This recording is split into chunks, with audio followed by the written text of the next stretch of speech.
¿Qué existe en la Constitución con respecto, o qué dice la Constitución con respecto a los plebiscitos?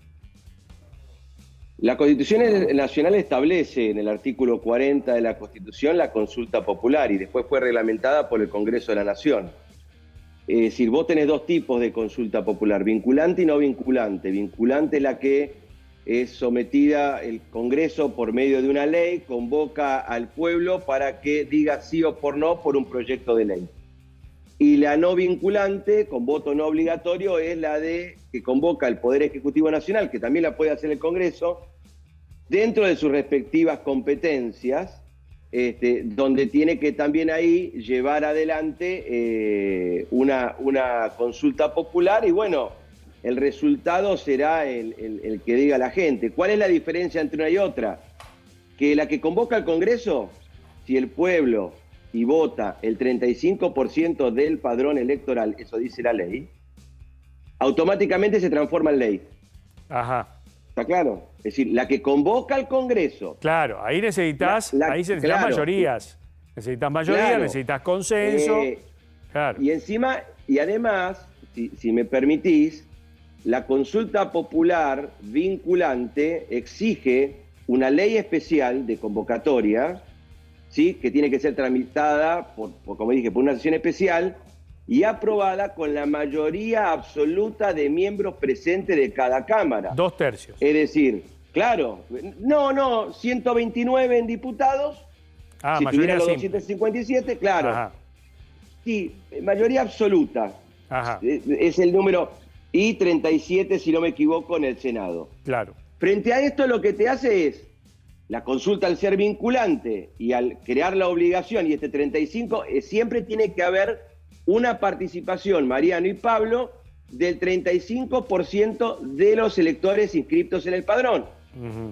Claro. Es decir, si te votó un 30%, listo. No hay. A ver, en el supuesto caso que el gobierno eche mano a este instrumento constitucional con imperio del Poder Ejecutivo, es decir, que pueda convocar un plebiscito no vinculante. Sí. Políticamente, ¿qué implica eso? Sí. Suponete, vamos a la ley laboral.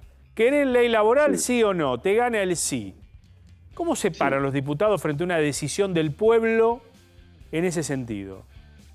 A ver, vamos a primero a tratar de entender al ser no vinculante, no voto no obligatorio tampoco, y no crea un vínculo al Congreso para que el Congreso lo tenga que sancionar. Lo único que pasa, si dicen que sí, la gente, es cuando un proyecto de ley que es sometido a consulta popular no vinculante tiene el voto afirmativo de la mayoría de la gente, es incorporado al plan de labor parlamentaria de la Cámara de Diputados a la sesión siguiente a la fecha de la proclamación del resultado del comicio. Ponele. Claro. Yo voy a usar es la misma lógica cuando se junta firma para un proyecto de ley. Exacto. Mira, voy a dar un ejemplo práctico y lo voy a usar con mi cumpleaños, que es la fecha que más me acuerdo.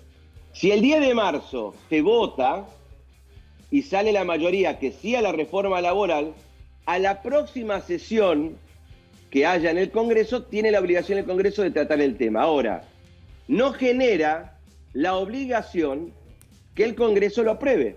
Ajá, claro. Ahora, doctor, que es distinto a la vinculante. Es político. Claro, doctor, da la sensación que es un hecho político. Javier Milei lo había manifestado incluso en campaña cuando le preguntaban por esta misma situación. A Milei se le preguntó por el hecho de cómo iba a gobernar eventualmente una presidencia suya con una minoría tan extrema en el Congreso. Y él dijo, yo voy a convocar una consulta popular y quiero ver cómo le dan la espalda a lo que dice la gente el propio Congreso. Es decir, el enfrentamiento con el Congreso estaba en la previsión de Javier Milei, estaba en el imaginario político de gestión de Javier Milei. Entonces, da la sensación, doctor, que esto es un hecho político para condicionar de alguna manera la vida política, más que la posibilidad concreta de que un Congreso, con quien tiene los puentes rotos, le apruebe efectivamente esto. Bueno, a ver, en tu análisis político es el correcto, es decir, vos el instrumento de la consulta popular lo van a utilizar políticamente para poder poner presión al Congreso. Ahora, vos pensás en esto, Pablo, vos tenés que ver también la cantidad de participación de la gente, del electorado, y vos tenés que ver el resultado. si vos del 100% del electorado argentino que integra el padrón electoral, que no me acuerdo ahora cuántos millones son, pero creo que son 30 millones de personas que pueden ir a votar, y te participan solamente 2 millones, y, viste, decir...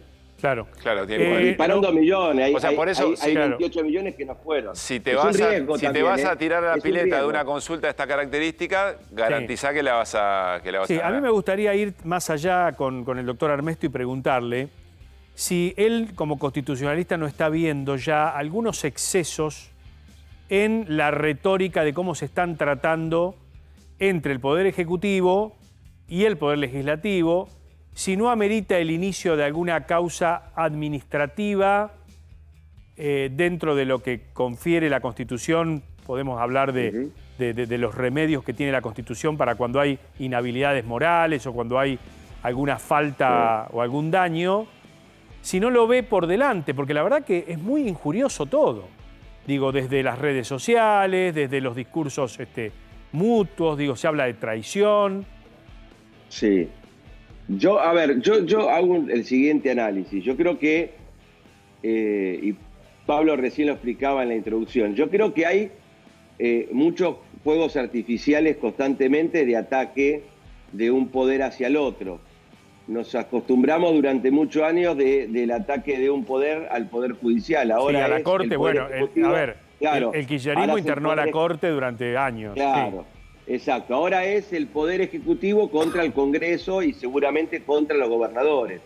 Entonces, a mí me parece que lo que hay que comprender, Mariano, es primero el artículo 1 de la Constitución, que somos un sistema republicano y cada uno, la división de poderes es fundamental. Entonces tenés un Poder Ejecutivo, Legislativo y un Judicial. Y cada uno tiene sus propias atribuciones. Totalmente. Y cada uno funciona de la manera que está establecido en la Constitución, que es el marco general para que todos juguemos el fútbol. Claro. Es decir, yo no puedo jugar de otra manera. Entonces, pero ¿lo puedo interrumpir ahí, doctor, un segundito? Porque lo que se puede y lo que no se puede, a veces entra en discusión.